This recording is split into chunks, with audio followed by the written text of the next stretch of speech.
سارے جو ہے وہ یہ سب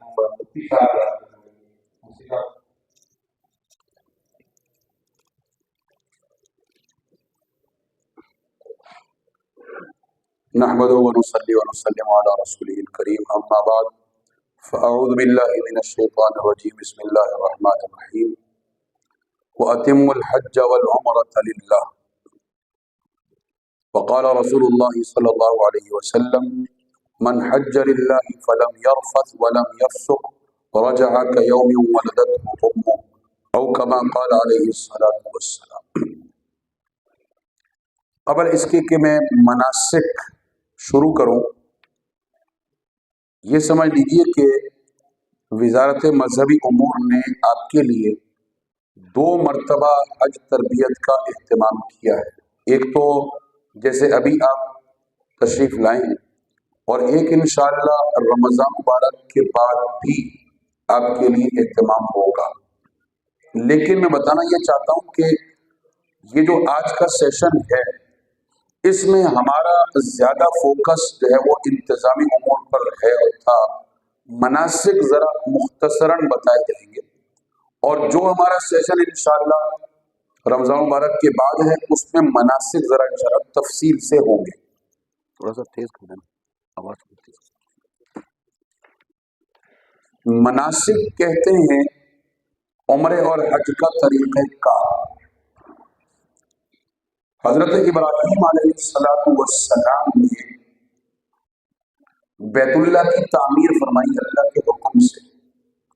اس کے بعد بہت سی دعائیں مانگی، ان میں ایک دعا یہ بھی ہے کہ وَأَرِنَا مَنَاسِكَنَا، کہ اے اللہ اب ہمیں حج سکھا دے۔ حضرت ابراہیم علیہ السلام بھی سیکھنے کے محتاج ہیں۔ ہاں، وہ ڈائریکٹ اللہ تعالیٰ سے فرما رہے ہیں، تو اس کا مطلب یہ ہے کہ میں اور آپ بھی سیکھنے کے محتاج ہیں۔ عمرے کا سیکھنا اس لیے لازمی ہے کہ عمرہ حج کا حصہ ہے۔ حج کی آپ جانتے ہیں کہ 3 اقسام ہیں: حج افراد، حج قران، حج تمتع۔ ان میں سے آپ لوگ زیادہ تر حج تمتع کرتے ہیں۔ حج تمتع میں کیا ہوتا ہے؟ یہاں سے جب آپ روانہ ہوں گے اور وہ لوگ کہ جن کی فلائٹ جدہ کی ہوگی، وہ صرف عمرے کی نیت کریں گے، حج کی نیت نہیں کریں گے۔ عمرہ کر لیں گے اور حج کے دن جب آئیں گے تو دوبارہ احرام پہن کر پھر وہ حج کی نیت کریں گے۔ بیچ والے دن احرام میں نہیں ہوں گے، یہ کہلاتا ہے حج تمتع۔ یہ جو ابھی آپ انشاءاللہ سلائڈیں دیکھیں گے، یہ اسی لحاظ سے ہی ترتیب دی گئی ہیں، حج تمتع کے لحاظ سے۔ تو پہلے تو عمرہ سمجھ لیتے ہیں ہم۔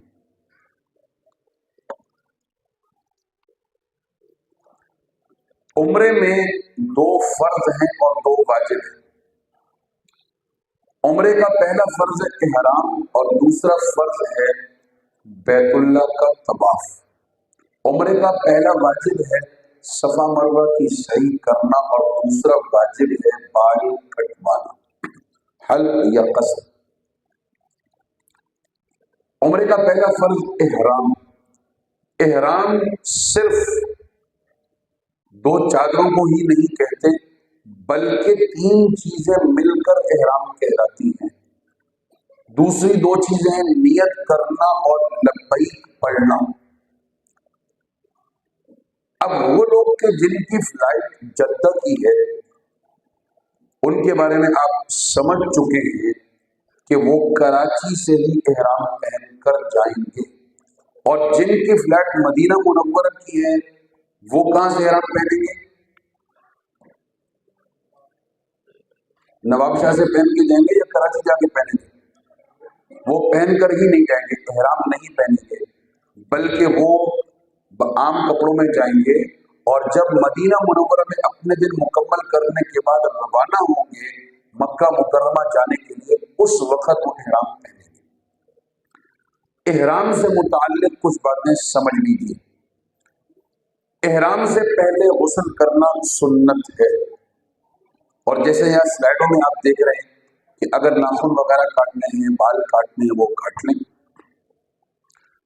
آپ چاہیں تو غسل یہاں سے کر کے جائیے گا، بلکہ بہتر یہی ہوگا کہ آپ غسل کو یہیں سے اپنے اپنے علاقوں سے کر کے جائیے گا، کیونکہ آپ کا سفر ذرا طویل ہے، یہاں سے 4-5 گھنٹے کا ہے۔ تو کراچی ایئرپورٹ پر ایف آئی کے کاؤنٹر سے فارغ ہو کر جب آپ آگے جائیں گے تو وہاں انہوں نے احرام پہننے کی جگہ ان دنوں میں بنائی ہوئی ہوتی ہے باپردہ، وہاں آپ احرام پہنے، احرام الگ سے کسی شاپر وغیرہ میں یا ہینڈ کیری میں رکھیے گا۔ ابھی انشاءاللہ کچھ ہی دیر میں آپ کو احرام پہننے کا طریقہ بھی دکھا دیتا ہوں کہ احرام کیسے پہننا ہے۔ آپ نے احرام پہن لیں، اس کے بعد نیچے لکھا ہوا ہے نوافل ادا کرنے ہیں۔ نوافل کہاں ادا کرنے ہیں؟ آپ چلے جائے گا ویٹنگ ایریا میں، پہلے روڈ ٹو مکہ کے تحت آپ کی ساری کی ساری امیگریشن جیسے میں نے آپ کو پہلے سمجھایا انشاءاللہ ہو جائے گی۔ اس کے بعد وہی ویٹنگ ایریا میں نماز پڑھنے کی جگہ بنی ہوئی ہے، واش روم وغیرہ بھی ہیں، وضو تازہ کر لیں۔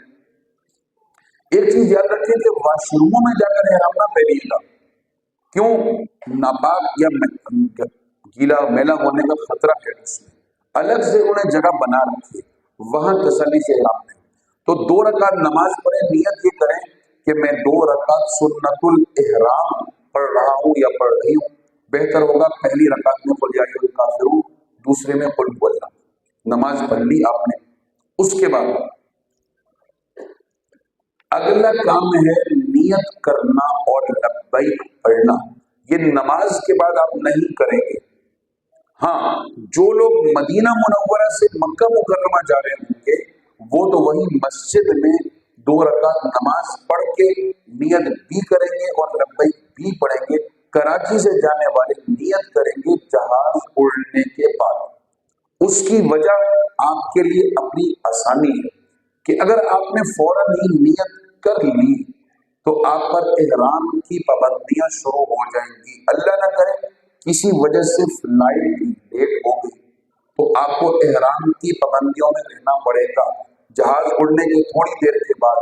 بلکہ مشورہ یہ ہے کہ 1 سے 1.5 گھنٹے کے بعد ہم کھانا دیں گے، کھانا وغیرہ کھا لیجیے گا۔ اور کھانے سے مجھے ایک چیز اور یاد آئی کہ آپ جائیے گا نہیں، آپ کو کھانا انشاءاللہ یہاں ملے گا۔ شاید اس بہانے سے ہم لوگ بیٹھے رہیں بھائی کھانا ملے گا، تو ہاں البتہ وہ ایک لنچ باکس کی شکل میں باہر ہوگا۔ تو میں یہ کہہ رہا تھا کہ جہاز میں کھانا کھا لیجیے گا، اس کے بعد آپ نیت کریں گے اللہم انی ارید العمرہ فیسرھا لی وتقبلھا منی۔ آپ اس کا ترجمہ اپنی کسی بھی زبان میں کر سکتے ہیں، اے اللہ میں عمرے کا ارادہ کر رہا ہوں یا کر رہی ہوں، اس کو میرے لیے آسان فرما اور میری طرف سے قبول فرما۔ نیت ہو گئی آپ کی، اس کے بعد آپ تلبیہ پڑھ لیں۔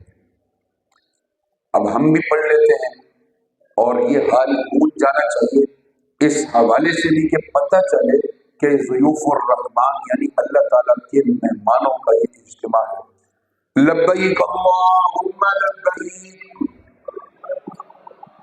لبیک لا شریک لک لبیک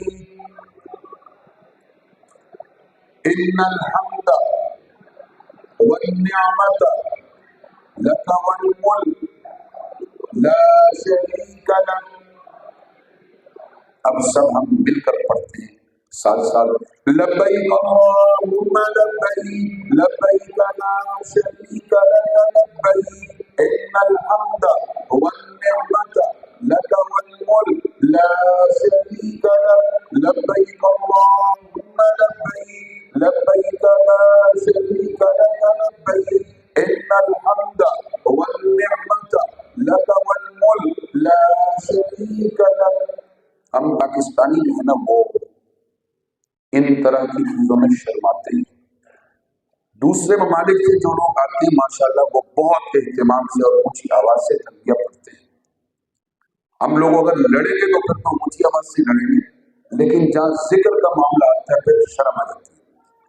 تو بہرحال تلبیہ آپ نے پڑھ لیا تو اب آپ کا احرام مکمل ہو گیا۔ اب اس کے بعد دعا ہے. اچھا دعائیں جو ہے نا وہ تو بہت جگہوں کی ہیں، تو دعائیں آپ کو اس سال اور پچھلے سال کوئی کتابچہ نہیں دیا جا رہا. ہاں پاک حج ایپ کے اندر ہماری ہی منسٹری کا تیار کردہ رہنما حج اپلوڈ کیا گیا ہے، اس کے اندر بھی دعائیں موجود ہیں. اور اس کے علاوہ آپ کوئی کتابچہ ہو تو میں اس لیے کہہ رہا ہوں کہ میں اس تفصیل میں نہیں جاؤں گا کہ یہ دعا پڑھیں یہ پڑھیں. اس کے بعد کی بھی دعا ہے، پھر راستے کی دعا، پھر طواف کے دوران کیا پڑھنا ہے، پھر طواف کے بعد کیا پڑھنا ہے، زمزم پینے کے بعد کیا پڑھنا ہے. اگر کسی کو زبانی نہیں آتا تو کسی کتابچے سے دیکھ کر بھی آپ دعا مانگ سکتے ہیں. احرام سے متعلق کچھ باتیں سمجھ لیجیے گا. اچھا یہ بھی بات سمجھ لیں کہ آگے انشاءاللہ بھی حج کی بات آئے گی نا، تو وہ باتیں جو مشترک ہیں عمرے اور حج میں، وہ میں اب دوبارہ حج کے بیان میں نہیں بتاؤں گا.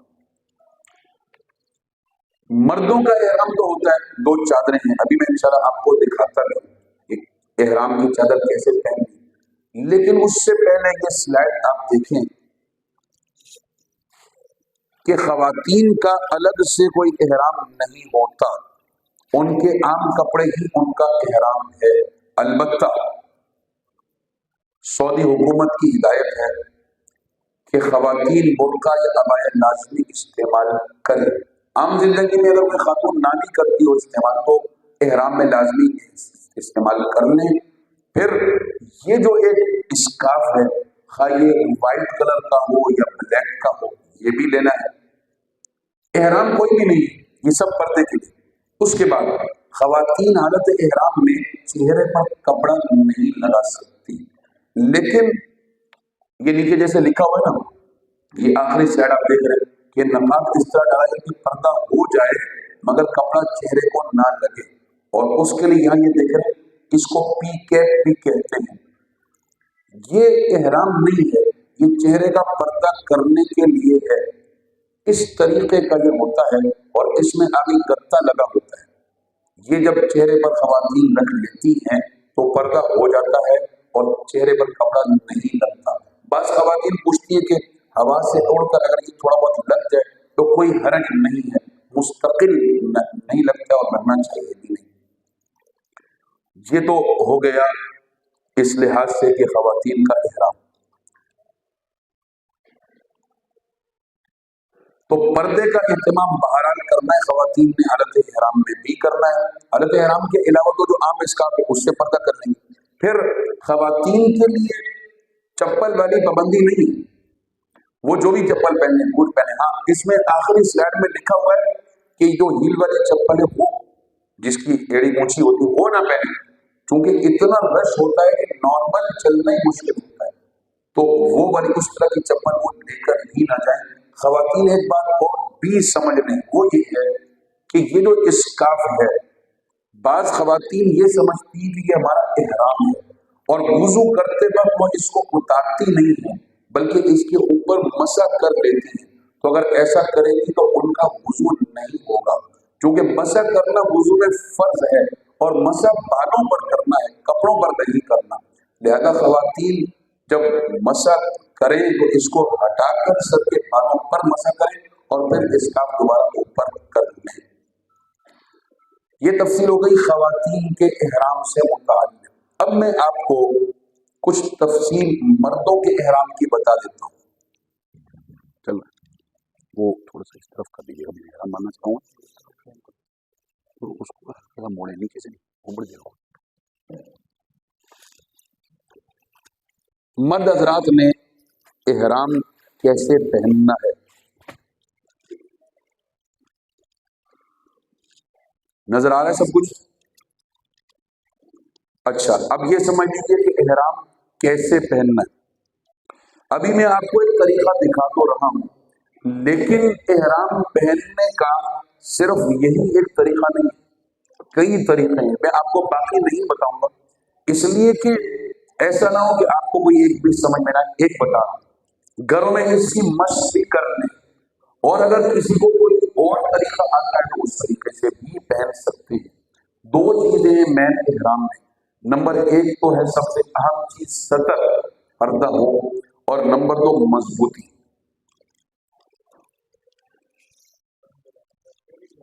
پہلے دونوں پاؤں کھول لیں تاکہ بعد میں پیدل چلنے میں مشکل نہ ہو.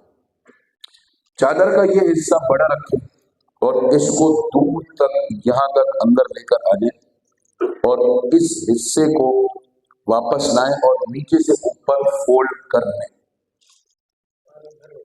اتنا فولڈ کر لیں کہ ناف سے اوپر ہو جائے، پاؤں کے ٹخنوں سے بھی اوپر ہو جائے. یہ ایک سمپل طریقہ ہے اور اس میں پردہ بہت اچھا ہے کہ اگر یہ حصہ چادر کا ہٹتا بھی ہے تو بے پردگی نہیں ہوگی، کیونکہ دور تک چادر کا دوسرا حصہ موجود ہے. کئی لوگ اس طریقے سے احرام پہن لیتے ہیں جو غلط ہے. یہ غلط طریقہ ہے احرام کا، کیونکہ اس میں ستر عورت نہیں ہے، بے پردگی ہوگی. صحیح طریقہ ایک دفعہ دوبارہ دیکھ لیں، بہت ہی سمپل. دونوں پاؤں کھول کر بایاں حصہ اندر دور تک لے آئیں اور اس کو واپس لا کر نیچے سے اوپر فولڈ کر لیں. یہ تو ہو گئی نیچے والا. یہ بھی سمجھ لیں کہ اس کے اوپر بیلٹ لگا سکتے ہیں اس نیت سے کہ اس میں کچھ رکھنا ہے. یہ نیت نہ کریں کہ احرام کی چادر مضبوط ہو جائے گی. ڈاکومنٹس رکھنے کی نیت سے بیلٹ باندھ سکتے ہیں. اوپر والی چادر ہاتھ باہر نکالیں یہ والا، اور نیچے والے احرام میں کی چادر میں اس کو اس طریقے سے ڈالیں تاکہ بار بار کھولے نہیں، اور یہ بائیں طرف کر لیں. مکمل بند ہو گئے. اجتباء دایاں کندھا کھولنا، یہ ابھی آپ کو میں بتاتا ہوں کب کھولنا ہے. آپ نے اجتباء اس طرح ہوتا ہے، دائیں کندھے کے نیچے سے چادر نکالیں گے اور بائیں کندھے پر ڈال لیں گے. میرا رخ آپ کی طرف ہے تو میرا دایاں یہ ہے اور آپ لوگوں کا دایاں اس طرف. تو یہ کندھا کھولنے کو اجتباء کہتے ہیں. رمل کرنا ہوتا ہے پہلے 3 چکروں میں، لیکن رش کے اندر رمل نہ کیجیے گا. رمل کہتے ہیں تھوڑا سا اکڑ کر چلنا، پہلوانوں کی طرح، اور تھوڑا سا اکڑ کر ہاتھ نکال کر. لیکن رش میں مشکل ہے کیونکہ آپ کی وجہ سے آس پاس کے 5-6 لوگوں کو تکلیف ہوگی. پھر نارمل ہی چلنا چاہیے. یہ تو ہو گئی کچھ ہماری پریکٹیکل باتیں جو میں نے سوچا کہ ایک ساتھ ہی بتا دی جائیں. اب ہم آگے بڑھتے ہیں.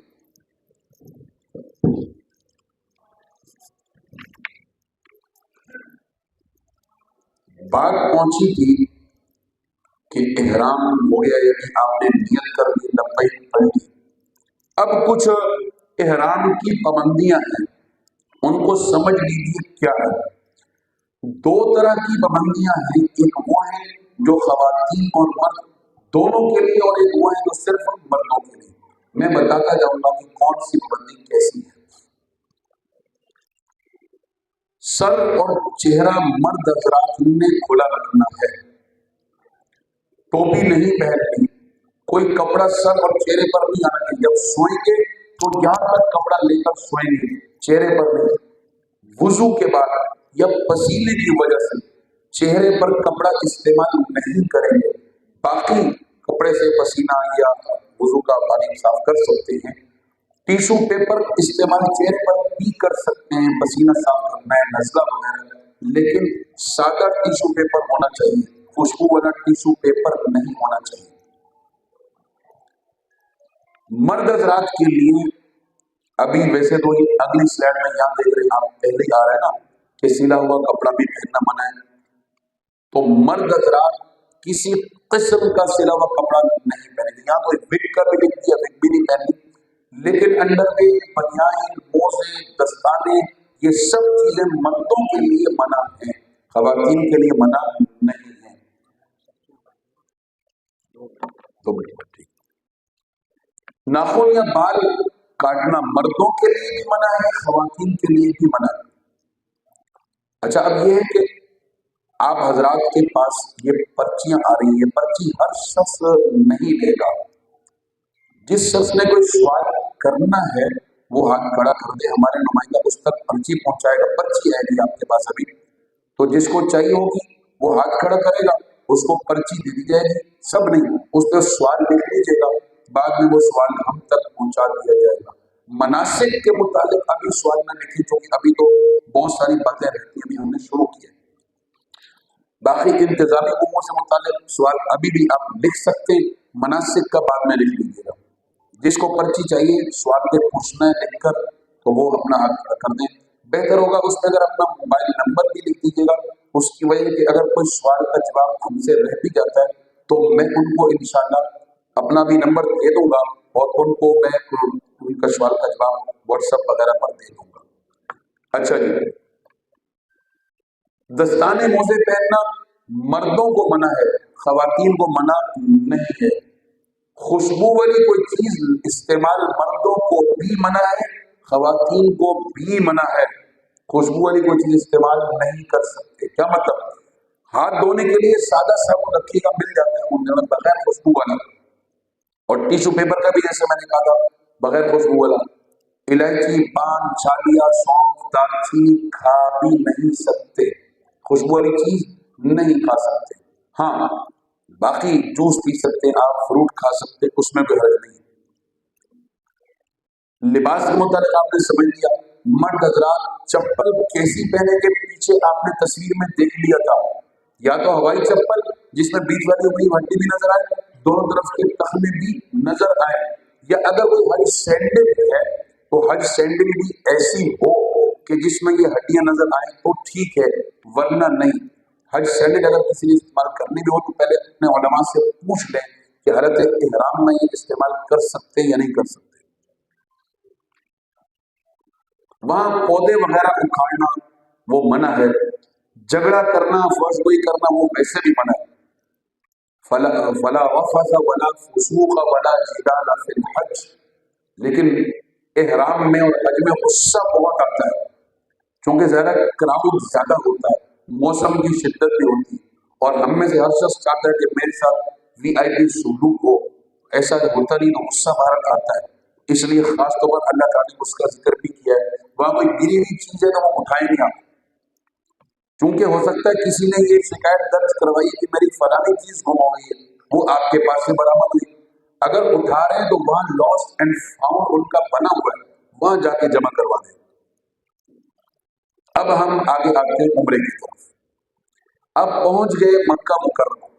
چاہے آپ کراچی سے جدہ کی آپ کی فلائٹ تھی یا آپ کی فلائٹ تو تھی مدینہ منورہ کی، وہاں آپ نے 8 دن پورے کیے ہیں اور پھر آپ آئے ہیں مکہ مکرمہ. ایک تو یہ ذہن میں رکھیں کہ یہ لازمی نہیں ہے کہ مکہ مکرمہ پہنچتے فوراً عمرہ کرنے جانا ہے. جن کی فلائٹ خاص طور پر جدہ کی ہے ان کا تو 24 گھنٹے کا سفر تقریباً ہو چکا ہوگا. 12-10 گھنٹے پہلے آپ یہاں سے نکلے تھے، پھر 4 گھنٹے کی فلائٹ ہے، پھر 3 سے 5 گھنٹے لگ سکتے ہیں مکہ مکرمہ پہنچتے ہوئے. تو اگر آپ چاہتے ہیں کہ میں ریسٹ کر لوں تو کوئی حرج نہیں، آپ سو جائیں. یہ خیال رکھیں کہ اوپر چیز لے رہے ہیں وہ یہاں تک ہو، چہرے کے اوپر نہ ہو. ناظم جو آپ کے ساتھ متعین کیا گیا ہے وہ آپ کو ایک وقت بتائے گا کہ بھائی ہم کس وقت جائیں گے عمرہ کرنے. تو اگر آپ اس کے ساتھ نہیں جانا چاہتے تو لازمی نہیں کہ اس کے ساتھ جائیں. ہو سکتا ہے وہ کہہ رہے ہیں ہم 1-2 گھنٹے بعد نکلیں گے اور آپ کی طبیعت سیٹ نہیں، تھکاوٹ ہو چکی ہے. جب آپ نے عمرے کے لیے جانا ہے تو وہ مراحل تو ہم آپ کو پہلے بتا چکے ہیں کہ 24 گھنٹے شٹل کا انتظام ہے، وہ آپ کو حرم تک لے کر جائے گی. چنانچہ آپ حرم جائیں گے خالی ہاتھ جائے گا، اپنے ہاتھ میں کوئی بڑا بیگ کوئی سامان نہیں ہونا چاہیے، ورنہ وہ مسجد کے اندر مسجد حرام میں انٹر نہیں ہونے دیتے. ایک چیز اس میں آپ دیکھ رہے ہیں کہ متفقہ میٹنگ پوائنٹ طے کر لیں. یہ ویسے بھی طے کر لینا چاہیے. یہاں یہ دکھایا گیا ہے واش روم نمبر 3. چونکہ آپ لوگ جب اجیاد اسٹاف سے آتے ہیں تو آپ کو یہی پڑتا ہے 3 نمبر. تو وہاں اگر آپ کسی اور طرف سے بھی آ رہے ہیں تو عربی میں اس کو جو ہے وہ دورہ میاہ کہتے ہیں. ان کے نمبر لکھے ہوئے ہیں، وہ طے کر لیں آپ پہلے سے، بجائے اس کے کہ آپ ایک دوسرے کو تلاش کرتے رہیں. پہلے سے طے کر لیں کہ بھائی ہم نماز کے 10-15 منٹ کے بعد کس جگہ ملا کریں گے، ورنہ تو پھر آپ عبادت نہیں کریں گے، ایک دوسرے کو تلاش ہی کرتے رہیں گے. عبادت سب اپنی کرتے رہیں اور جب نماز ختم ہو جائے تو ایک ٹائم دیکھنا ہوگا بھائی اس جگہ ہم مل گئے. ورنہ جو ہیں مرد خواتین وہ تو 1-2 دن کے بعد کو ویسے ہی پتہ چل جائے گا کہ آپ ایک دوسرے کے پابند نہیں رہیں گے. جس کا جب دل چاہے حرم آ جائے طواف کرنے کے لیے، عبادت کے لیے، جب چاہے وہ واپس بھی چلے جائیں۔ جب آپ مطاف میں داخل ہوتے ہیں، ایک تو وہ ویسے ہی جو دعا ہے مسجد میں داخل ہونے کی، وہ دعا آپ پڑھیں گے، بسم اللہ والحمدللہ والصلاۃ والسلام علی رسول اللہ، اللہم افتح لی ابواب رحمتک نویت سنت الاعتکاف، اپنی کسی بھی زبان میں اعتکاف کی نیت بھی کرنے۔ مطاف میں انٹر ہو گئے، مطاف اس جگہ کو کہتے ہیں جہاں طواف ہوتا ہے۔ یہ پہلے آپ تھوڑا سا یہ بیت اللہ کا تعارف سمجھیے۔ اچھا مطاف یہ ہے، اس کو مطاف کہتے ہیں۔ بیت اللہ کا تعارف ویسے نہیں ہونا چاہیے، یہ تو وہ کنارہ ہے جہاں پر حجر اسود ہے۔ ابھی ہم آپ کو تھوڑی دیر کے بعد قریب بھی دکھاتے ہیں حجر اسود کے بارے میں۔ اس کو رکن حجر اسود کہتے ہیں، اور یہ رکن عراقی ہے۔ تیسرا جو آپ کو نظر نہیں آ رہا وہ رکن شامی ہے، اور یہ رکن یمانی ہے۔ یہ بیت اللہ کا دروازہ ہے، دروازے اور حجر اسود کے بیچ والی جگہ کو ملتزم کہتے ہیں۔ یہ یہاں پر رکن عراقی اور رکن شامی کے بیچ میں حتیم بنا ہوا ہے، اس کے اندر کا حصہ بھی بیت اللہ کا حصہ ہے۔ مقام ابراہیم تقریباً یہاں پر رکھا ہوا ہے۔ جی اگلی والی وہ جس میں حجر اسود قریب میں ہے، یہ دیکھیے قریب سے حجر اسود کی تصویر بھی آپ دیکھ لیں، یہ حجر اسود ہے، یہ بیت اللہ کا دروازہ ہے، اور بیت اللہ کے دروازے اور حجر اسود کے بیچ میں جو جگہ ہے اس کو کہتے ہیں ملتزم۔ یہ والا رکن یمانی ہے، یہ ذہن میں رکھیے گا۔ یہاں کی ایک بات میں آپ کو بتاؤں گا، آپ کا طواف شروع ہوگا حجر اسود کے سامنے۔ سامنے کا یہ مطلب نہیں کہ ہر شخص قریب جائے، اتنا رش ہے قریب ہر شخص نہیں جاتا، دور کھڑا ہو جائے۔ یہ دیکھ رہے ہیں آپ کے انہوں نے تینوں زبانوں میں لکھا ہوا ہے کہ یہاں سے طواف شروع ہوتا ہے، اور سب لائٹیں انہوں نے لگا رکھی ہیں اس کی سیدھ میں، گراؤنڈ فلور میں بھی، میزنائن میں بھی، فرسٹ فلور پہ، ہر جگہ پہ۔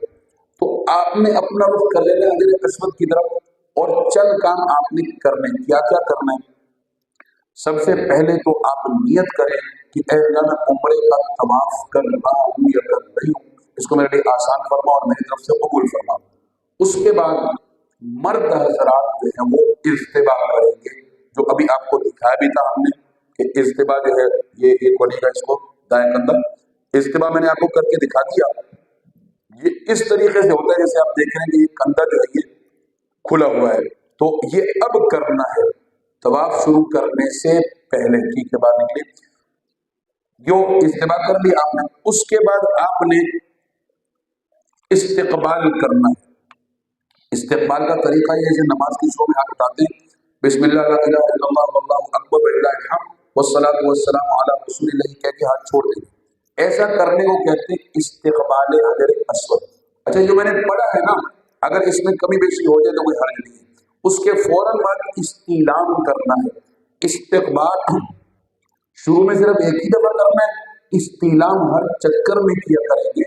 جب آپ حجر اسود کے سامنے پہنچا کریں گے، سینے کے مقابل بسم اللہ اللہ اکبر وللہ الحمد، دونوں ہاتھ بغیر آواز کے چومنے چہرے کو، حجر اسود کو چومنے کا ثواب مل گیا۔ یہ بتانے میں 3-4 منٹ لگ گئے ہیں، یہ سب کچھ کرنے میں آدھا منٹ ہی لگے گا۔ نیت، اجتباع، استقبال، استلام، اب آپ کا طواف شروع ہو جائے گا۔ مثلاً پہلے آپ کا حجر اسود کی طرف، اب آپ ایسے ہو جائیں گے اور اب آپ کا طواف شروع ہو جائے گا۔ رمل کے بارے میں بتا چکا ہوں کہ رش میں رمل کرنا ممکن نہیں ہے، رمل نہ کریں۔ اور شروع کی فلائٹوں میں اگر کوئی چاہتے ہیں تو کنارے پر جا کر رمل کر سکتے ہیں، وہ 3 چکروں میں کرنا ہوتا ہے۔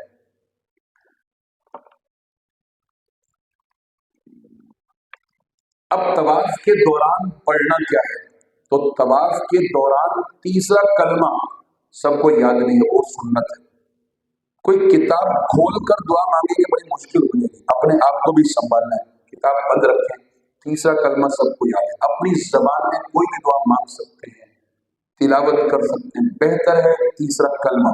اور رکن یمانی پہ جب آپ پہنچتے ہیں تو رکن یمانی سے حجر اسود تک ربنا آتنا فی الدنیا حسنہ وفی الآخرۃ حسنہ وقنا عذاب النار وادخلنا الجنۃ مع الابرار یا عزیز یا غفار یا رب العالمین۔ رکن یمانی سے حجر اسود تک اس کا پڑھنا سنت ہے، باقی پورے میں تیسرا کلمہ۔ ہر چکر میں جب آپ پہنچا کریں گے حجر اسود کی سیدھ میں تو استعلام کیا کریں گے، جس کو بولیے گا استعلام کو۔ یہاں آپ کو سمجھانے کے لیے ہاتھ اونچے رکھے گئے ہیں، آپ نے ایسے استلام نہیں کرنا بلکہ سینے کے مقابل کر کے بسم اللہ اللہ اکبر اللہ، اس طریقے سے آپ نے یہ استلام ہر چکر میں کرنا ہے. جی باوضو طواف کرنا لازمی ہے، بغیر وضو کے طواف نہیں ہوتا. تو اگر وضو نہ رہے تو جا کر وضو کریں، اور وضو کر کے جب واپس آئیں تو نمبر 1 سے دوبارہ کرنا لازمی نہیں ہے، آپ کی مرضی. اچھی بات ہے کہ نمبر 1 سے دوبارہ، ورنہ جتنے چکر آپ نے کر لیے تھے 2 2.5 3 3.5 4 جو بھی تھے وہ بھی شمار ہو چکے، بقیہ کر لیں. طواف مکمل ہو گیا، 8واں استلام کریں. 7 تو ہو گئے تھے پہلے، کیونکہ ہر چکر کی 7 ہو گئی. 8واں کندھا بند کر لیں، استوا ختم. 2 رکعت پڑھیں گے مقام ابراہیم کے قریب نہیں پڑھنی، وہاں تو لوگ طواف کریں گے، دور چلے جائیے گا، وہاں جا کر آپ نے 2 رکعت پڑھنی ہے. ان کا پڑھنا واجب ہے. نیت یہ کریں گے کہ میں 2 رکعت واجب الطواف پڑھ رہا ہوں یا پڑھ رہی ہوں. اس کے بعد زمزم پینے، جگہ جگہ زمزم کے کولر رکھے ہوئے انہوں نے، وہاں جا کر زمزم پی لیں اس طریقے سے. اور یہ جو نیلے رنگ کا ہے اس پہ لکھا ہوا ہے زمزم غیر مبرد، ناٹ کولڈ. گرمی ہوگی لیکن مکس کر کے پئیں تو آپ کی صحت کے لیے اچھا ہے. زمزم ہر طواف کے بعد پینا طواف کی سنت ہے، ہر طواف کے بعد 2 رکعت پڑھنا واجب ہے. اب آپ نے صحیح کرنے کے لیے صفا جانا ہے، اس سے پہلے گھوم کر پھر آئیں، حجر اسود کی سیر میں دور کھڑے ہو کر استلام کریں. پہلے کتنے کر چکے استلام آپ؟ 8. یہ آپ کا 9واں استلام ہے. یہ کرنے کے بعد صفا چلے جائیں، صفا پر کھڑے ہو کر قبلے کی طرف رخ کر کے ہاتھ اٹھا کے دعا مانگ لیں. اس کے بعد نیت کریں کہ اللہ میں صفا مروا کی صحیح کر رہا ہوں، اس کو میرے لیے آسان فرماؤ، قبول فرماؤ. صفا سے مروا کی طرف چلنا شروع کر دیں. تھوڑا سا ہی آپ آگے جائیں گے تو یہ اوپر یہ بڑے خوبصورت سے فریم آئیں گے، میلین اخضرین کہتے ہیں. بس یہ 30-40 قدم تھوڑا سا تیز چلنا ہے، مرد حضرات نے، خواتین نے نہیں. اور یہ تیز چلتے ہوئے رب اغفر وارحم انک انت العز الاکرم، یہ پڑھنا سنت ہے. پورے صفا مروا میں چوتھا کلمہ پڑھنا سنت ہے. مروا پہنچ کے آپ کا 1 چکر ہو گیا. ہر چکر میں صفا مروا پر دعا مانگنی ہے، بیت اللہ کا رخ کر کے استلام نہیں کرنا، دعا مانگنی ہے. تو 7 چکر ہیں آپ کے. دعائیں کتنی بنے گی؟ 8. کیونکہ ہر چکر سے پہلے اور 7 چکر مکمل کرنے کے بعد 8 دعاؤں سے ایک بات اور بھی سمجھ میں آ گئی کہ صفا سے مروا اور مروا سے واپس صفا، یہ 1 چکر ہے یا 2 چکر ہے؟ یہ 2 چکر ہیں. اگر آپ اس کو 1 سمجھیں گے تو پھر آپ کے 14 چکر ہو جائیں گے. یہ 2 چکر ہیں تو 3 چکر کامل، یہ 6 بن گئے. 7واں مروا پر ختم ہو گیا. جو لوگ سیکھ کر نہیں جاتے وہ کئی کام کرتے ہیں. ایک تو وہ صفا مروا کے دوران استوا بھی کیے ہوئے ہوتے ہیں، حالانکہ کندھا تو طواف کے بعد بند کر دینا چاہیے، یا بیچارے کئی لوگ 14 چکر لگا لیتے ہیں. بہرحال صحیح آپ کی مکمل ہوگی. طواف کے بارے میں آپ نے سنا کہ طواف بغیر وضو کے نہیں ہوتا، جبکہ صحیح بغیر وضو کے ہو جاتی ہے. 7 چکر مکمل ہو گئے، دعا مانگنے، 8ویں دعا مانگنے. اب آپ کا آخری کام رہ گیا اور وہ یہ کہ آپ نے بال کٹوانے ہیں. مرد حضرات کے لیے تو حلق سنت ہے، جس کو ہم اردو میں کہتے ہیں گنجا کروانا، وہ سنت ہے. اور قصر جائز ہے. قصر بال چھوٹے مردوں کے لیے طریقہ کار یہ ہے کہ 1/4 سر کے بال کٹوانے ہیں. ایسا نہیں ہے کہ 2-3 بال یہاں سے 2-3 یہاں سے، یہ قصر نہیں ہے. چھوٹے بال وہ شخص کروائے گا کہ جس کے بال 1 سے 1.5 انچ ہو. جس کے بال پہلے بہت چھوٹے چھوٹے ہوں وہ قصر بھی نہیں کروا سکتا، حتیٰ کہ وہ زیرو مشین بھی نہیں کروا سکتا، بلکہ اس طرح پھروانا لازمی ہے. خواتین اپنی بلڈنگ میں چلی جائیں گی اور وہاں جا کر وہ خود بھی بال کاٹ سکتی ہیں. خواتین ایک دوسرے کے بال بھی کاٹ سکتی ہیں. دونوں طرف آگے آگے بال چھٹیاں میں کر لیں یا ایک ہی جگہ پر کر لیں. آخر کی طرف سے اب جیسے یہاں تو لکھا ہوا نا کہ انگلی کے 1 اور یا انچ، تو احتیاطاً 1.5 انچ بال آخر کی طرف سے خواتین خود بھی کاٹ سکتی ہیں اور ایک دوسرے سے بال کٹوا سکتی ہیں. بال کٹواتے ہی عمرہ بھی ہو چکا ہے، پابندیاں ختم ہو گئی ہیں. اب آپ غسل کریں اور عام کپڑوں میں آ جائیں. اب قبل اس کے کہ میں آگے ابھی حج کی بات شروع کرنے والا ہوں، اور جو باتیں عمرے میں بیان ہو گئی ہیں اور حج میں بھی ہیں وہ دوبارہ نہیں آئیں گی، تاکہ اب ہم آپ اس کے بعد آپ کے سوالات کی طرف بھی جائیں گے انشاءاللہ. لیکن ایک بات میں اور یہ بتا دوں، وہ یہ ہے کہ حج کا جب شروع کروں گا یہ ڈسکس کروں، وہ یہ کہ باقی دنوں میں آپ نے کیا کرنا ہے عمرے اور حج کے علاوہ. وہ کرنا یہ ہے کہ حرم کی سب سے بڑی نیکی وہ کرنی. وہ کون سی ہے؟ حرم کی سب سے بڑی عبادت کون سی ہے بتائیے؟ طواف کرنا. لوگ یہ سمجھتے ہیں کہ عمرہ کرنا بڑی عبادت ہے، اور کئی لوگ روز روز عمرہ کر رہے ہیں. طواف بڑی عبادت ہے، البتہ نفلی طواف عام کپڑوں میں ہوتا ہے، نیچے نہیں جانے دیتے. پھر آپ کو فرسٹ فلور پر کرنا ہے یا اوپر بالکل ٹاپ پر جا کر کرنا ہے. نفلی طواف بڑا آسان ہے عام کپڑوں میں، اور اس میں صرف طواف کرنا ہے، صحیح نہیں کرنی، بال بھی نہیں کٹوانی. البتہ نفلی طواف کے 7 چکر کو کہتے ہیں. ایسا نہ ہو کہ آپ ایک چکر کر لیں اور سمجھیں کہ میں نے طواف کر لیا. اور نفلی طواف کا سیم وہی طریقہ ہے. فرق کیا ہے؟ احرام بھی نہیں ہے، رمل بھی نہیں ہے، استباء بھی نہیں ہے، باوضو کرنا لازمی، بغیر وضو کے کوئی بھی طواف نہیں ہوتا. اور نفلی طواف کے بعد بھی 2 رکعت پڑھنا واجب ہے، زمزم پینا سنت ہے. نفل عمرہ اگر آپ کرنا چاہتے ہیں تو کر لیجیے، زیادہ نہ کیجیے. حدود حرم سے باہر جائیے، اور وہ مسجد عائشہ قریب جگہ ہے، وہاں جا کر آپ نیت کر کے آئیں اور آ کر عمرہ کریں. جب بھی عمرہ کریں ہر دفعہ بال کٹوانا لازمی. اگر بال نہیں آپ کے 2-4 دن پہلے اس طرح کروایا تھا تو خالی اس طرح سر پر پھیرنا پھر بھی لازمی، چاہے خود پھیر لیں یا کسی دوست کو بولو کہ احتیاط سے میرے سر پر اس طرح پھیر دو. نفلی عمرہ یا نفلی طواف کسی کے اشارے ثواب کے لیے بھی کر سکتے ہیں. اشارے ثواب زندہ کو بھی ہوتا ہے اور جس کا انتقال ہو گیا اس کو بھی ہوتا ہے. ایک نفلی عمرے میں یا نفلی طواف میں کئی لوگوں کی نیت بھی آپ کر سکتے ہیں.